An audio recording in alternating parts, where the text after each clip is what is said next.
Hello friend, welcome to education view. Friend, आज बात करेंगे कुछ इंपॉर्टेंट क्वेश्चन जो 50-50 क्वेश्चन का मैंने आपको स्टार्ट करवाया था बिहार एसएससी को लेकर के।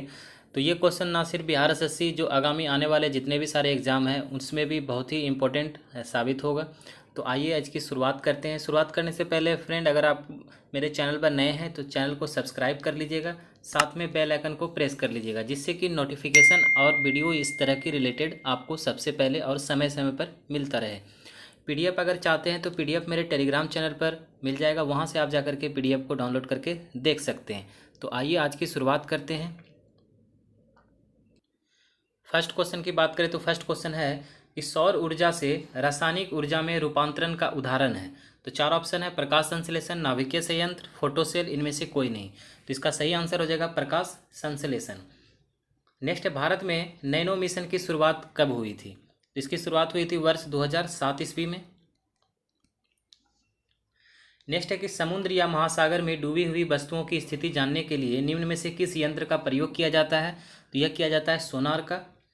जब प्रकाश के प्राथमिक रंग लाल, हरा और नीला को समान अनुपात में मिलाया जाता है तो परिणामी रंग कैसा होगा? तो रंग हो जाएगा वो सफ़ेद हो जाएगा। ठीक। नेक्स्ट क्वेश्चन की बात करें तो प्रकृति में कौन से बल का अस्तित्व प्रत्येक स्थान पर है? तो प्रत्येक स्थान पर है तो वह गुरुत्वाकर्षण बल। नेक्स्ट है, किस वर्ग के पौधों में पानी और अन्य पदार्थों के संवहन के लिए संवहक ऊतक जो जाइलम और फ्लोएम पाए जाते हैं? तो यह पाए जाते हैं तो टेरिडोफाइटा में। नेक्स्ट है कि कौन सी स्तनपायी जंतु हैं जो शिशुओं को जन्म ना देकर अंडे देते हैं? तो अंडे देते हैं तो इसमें से एकिडना और प्लेटिपस, यह दोनों जन्म ना दे करके अंडे देते हैं। तो ऑप्शन डी इसका सही आंसर हो जाएगा। ए और बी दोनों इसमें सही है। नेक्स्ट है, लाइसोसोम आत्महत्या का थैली है क्योंकि उसमें क्या है? तो इसमें जल अपघटन एंजाइम्स होते हैं, जिस वजह से लाइसोसोम आत्महत्या की थैली कहा जाता है। नेक्स्ट है कि मानव शरीर में मौजूद निम्नलिखित कोशिकाओं में से किसमें माइटोकॉन्ड्रिया नहीं पाया जाता है? तो इसी ऑप्शन के अकॉर्डिंग लाल रक्त कोशिका में माइटोकॉन्ड्रिया नहीं पाया जाता है। पाया जाता है किसमें? तो यकृत कोशिका में, मांसपेशी कोशिका में और श्वेत रक्त कोशिका में। नेक्स्ट है कि यूजेनिक्स किसके अध्ययन से संबंधित है? तो यह संबंधित है फ्रेंड आनुवांशिकी घटकों में फेरबदल के कारण मनुष्यों में हुए परिवर्तन के कारण यह अध्ययन संबंधित है।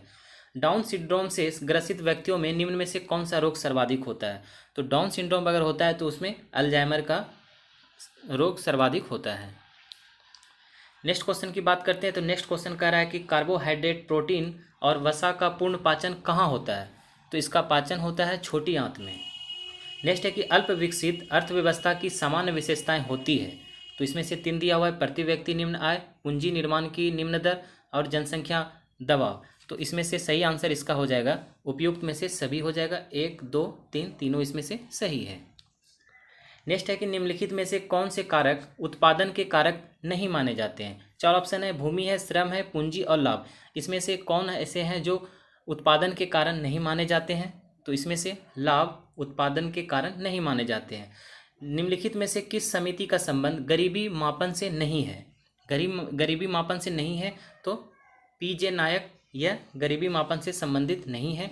तो कौन है? तो सुरेश तेंदुलकर समिति है और एस हामिस समिति, यह गरीबी संबंधित मापन से संबंधित है।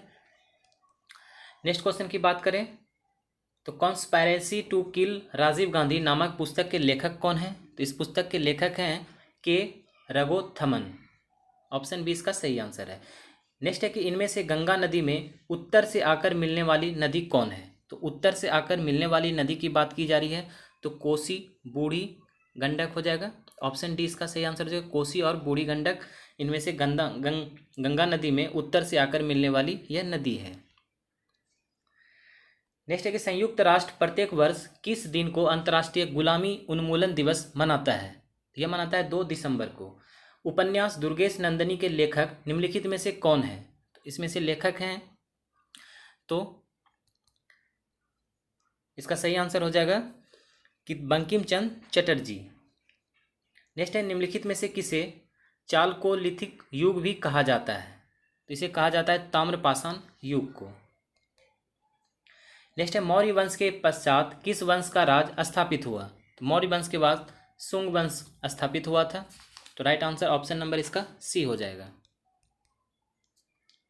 नेक्स्ट है कि निम्नलिखित में से किस सुल्तान ने निजामुद्दीन औलिया ने भेंट करने से इनकार कर दिया था? तो वह था गयासुद्दीन तुगलक।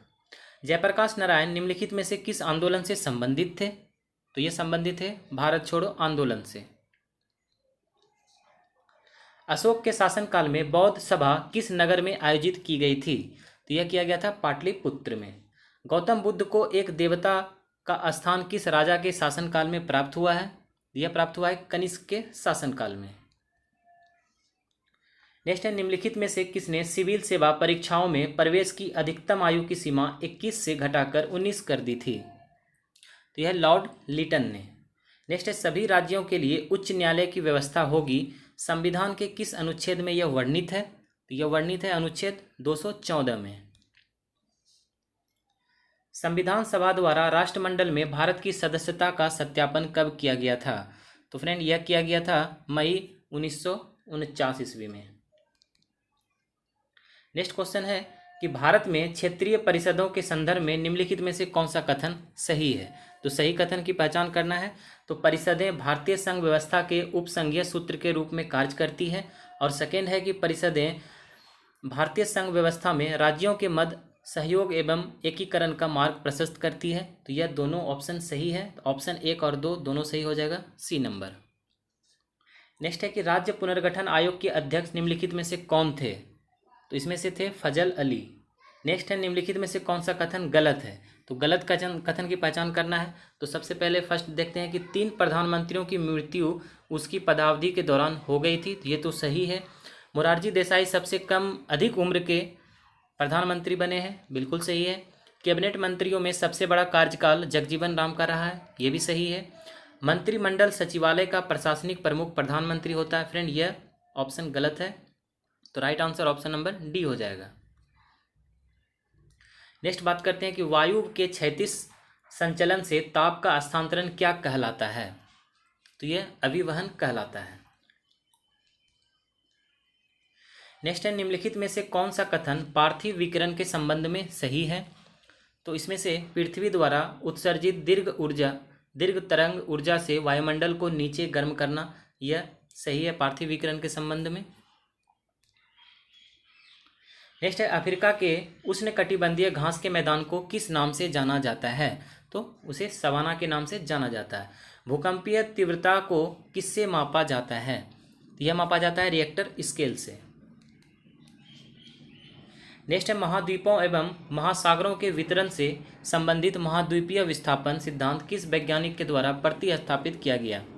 यह किया गया था अल्फ्रेड वेगनर के द्वारा। तो ऑप्शन सी इसका सही आंसर हो जाएगा, अल्फ्रेड वेगनर।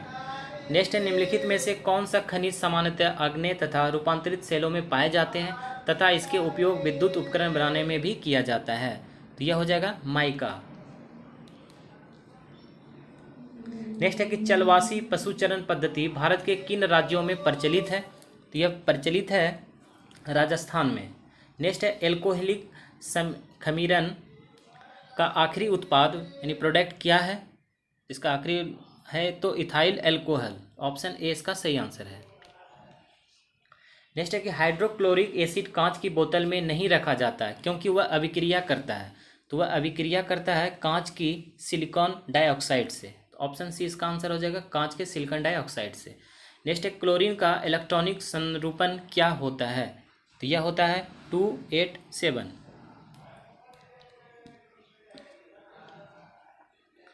नेक्स्ट है कि टरबाइन वो डायनेमो से बिजली प्राप्त करने में किस ऊर्जा को विद्युत ऊर्जा में परिवर्तित करते हैं? यह करते हैं मैकेनिकल ऊर्जा को। नेक्स्ट है प्रकाश संश्लेषण के लिए कौन सी गैस आवश्यक है? तो प्रकाश संश्लेषण के लिए कार्बन डाइऑक्साइड आवश्यक है।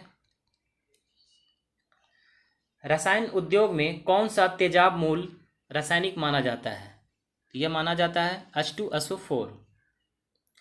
किसी निश्चित तापमान पर संतृप्त विलयन कैसा होता है? यह होता है ठोस विलय घोलने में असमर्थ होता है। अंग्रेजी साहित्य के लिए पहली बार ज्ञानपीठ पुरस्कार कब दिया गया था? यह दिया गया था 2018 ईस्वी में। भारतीय थल सेना के दक्षिणी पश्चिम कमांड का मुख्यालय कहाँ अवस्थित है? यह अवस्थित है जयपुर में। योकोहामा रणनीति निम्नलिखित में से किससे संबंधित है? तो फ्रेंड यह संबंधित है आपदा प्रबंधन से। बर्फानी तूफान किस प्रकार की आपदा है? तो यह है वायुमंडलीय आपदा है। और लास्ट क्वेश्चन है कि ये कौन सा विशेष प्रकार के भौतिक और तटीय पारिस्थितिकी तंत्र है जिसे यूनेस्को के मानव और जीव मंडल प्रोग्राम MAB के अंतर्गत मान्यता प्राप्त है? तो यह हो जाएगा जीव मंडल नियम आरक्षित क्षेत्र। तो फ्रेंड यह 50 क्वेश्चन का प्रैक्टिस सेट आपको कैसा लगा है मुझे कमेंट करके ज़रूर बताइएगा। वीडियो पसंद आया तो वीडियो को लाइक कर दीजिएगा और दोस्तों के साथ भी शेयर जरूर कर दीजिएगा। स्क्रीन पर आपको एक गोल सा बटन दिख रहा होगा फ्रेंड, उसको क्लिक करके आप सब्सक्राइब कर सकते हैं और साथ में साइड में आपको एक प्लेलिस्ट का दिख रहा होगा बॉक्स, उस पर क्लिक करके आप वीडियो को देख सकते हैं जितने भी सारे प्रीवियस ईयर मैंने करवाया हूँ। तो फ्रेंड मिलते हैं नेक्स्ट वीडियो में। जय हिंद जय भारत।